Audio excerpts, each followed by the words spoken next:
la vacuidad o el surgir dependiente es la visión que nos enseña Buda de cómo existe la realidad, cómo existen los fenómenos.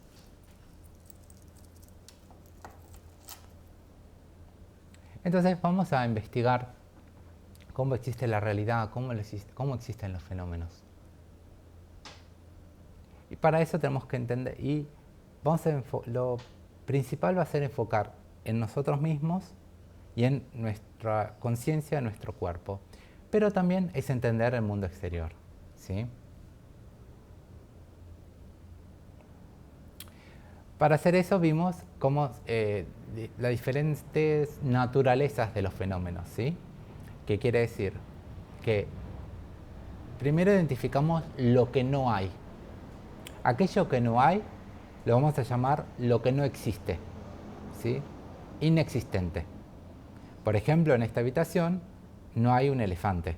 Entonces, un elefante en esta habitación es inexistente, ¿sí? Si yo pienso que hay un elefante acá, es una visión errónea, ¿correcto? Bien. Entonces, primero eso. Luego lo que sí hay, lo que está presente, eso lo llamamos existente, ¿sí? Por ejemplo, el vaso, flor, estatuas de Buda Shakyamuni y demás, ¿sí? La mesa y un vaso y agua.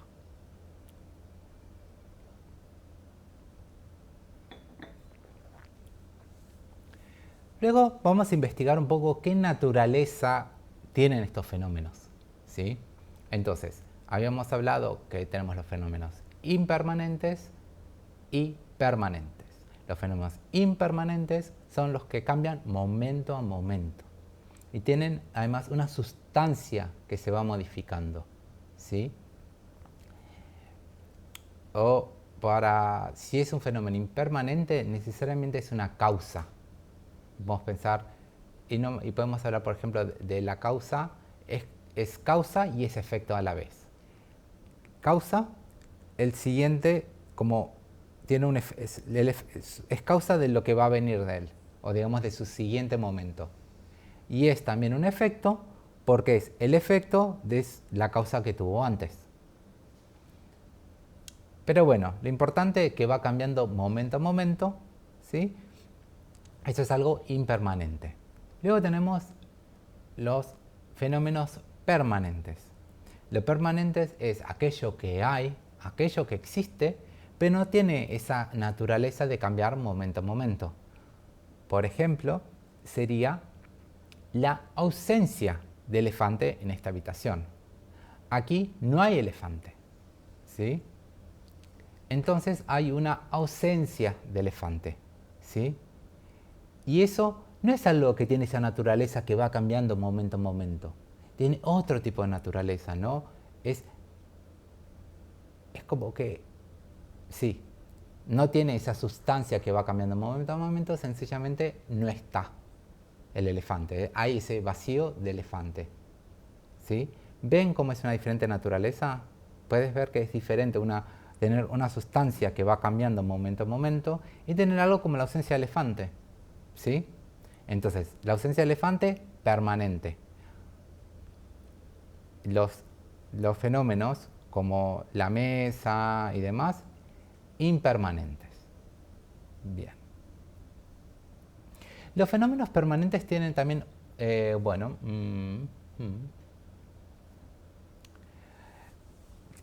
la ausencia de elefante tiene también otra característica muy particular, que es como lo llamamos, lo describimos como una mera imputación de la mente conceptual, ¿sí? Un mero nombramiento de nombres, de dar nombre, ¿no? Es una nombración, o se le da el nombre por una mente conceptual. Si ustedes cuando entraron aquí pensaron, mira, hay un vacío de elefante, ¿se les ocurrió? No lo pensamos, ¿no?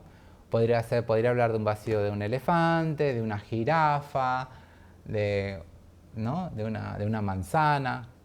No hay una manzana, ¿no?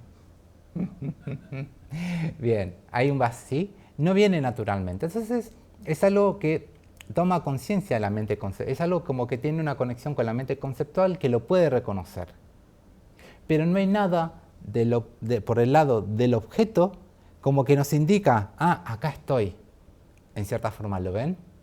¿Sí?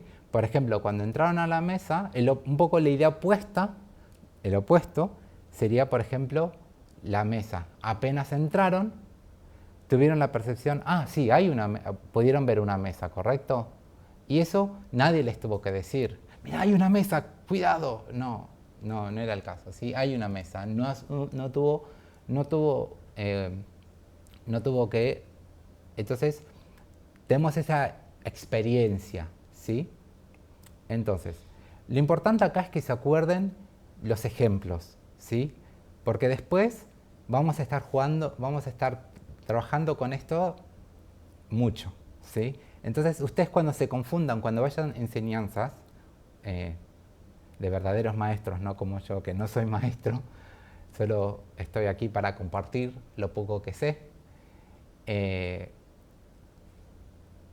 Entonces, cuando vayan a enseñanzas, traten de recordar la esencia, ¿sí? Por ejemplo, cuando dicen, algo que existe como mera conceptación, como una mera imputación de la mente conceptual. O a veces hasta se resume, se dice mera imputación de la mente. Entonces, ¿en qué pensamos? Ausencia del elefante. No piensen más, es eso, no hay otra cosa, ¿sí? Esa naturaleza que tiene. Y no se trata de decir una mera... No se trata de que yo lo diga nada más, o que la mente lo nombre. No es eso solamente. Porque, por ejemplo, si yo pienso, acá hay un elefante, eso en verdad hay como un nombramiento, hay una imputación, pero no existe. Eso es un inexistente, ¿sí? No hay un elefante aquí. Entonces, no existe para nada. Entonces, eso no existe como una mera imputación de la mente conceptual, ¿sí? Nosotros pensaríamos que sí, pero no. En el budismo, cuando se habla así, se habla sobre algo existente y muy particular, ¿sí? Existe la idea dentro mío, que acá hay un elefante, eso sí existe. Sí, hay una idea dentro mío. Esa idea existe, no se niega, ¿sí? Lo que se niega es que haya acá un elefante, por ende, que el elefante en esta habitación sea un fenómeno. Eso se niega, ¿sí? En realidad es sencillo, no, es como parecen muchas palabras, pero no es tan complicado, ¿sí? Acá, ¿hay un elefante o no hay un elefante? No. Gracias. Bueno, entonces, ¿tiene sentido decir es inexistente? No existe un elefante aquí, ¿no? Es inexistente, ¿ok? Bien, estamos de acuerdo. Y si yo creo, acá hay un elefante, acá hay un elefante, acá hay un elefante, no apareció, ¿correcto? Entonces, por más que yo lo imputa, yo tenga ese pensamiento, no va a ser que acá haya un elefante, ¿correcto? ¿Estamos de acuerdo?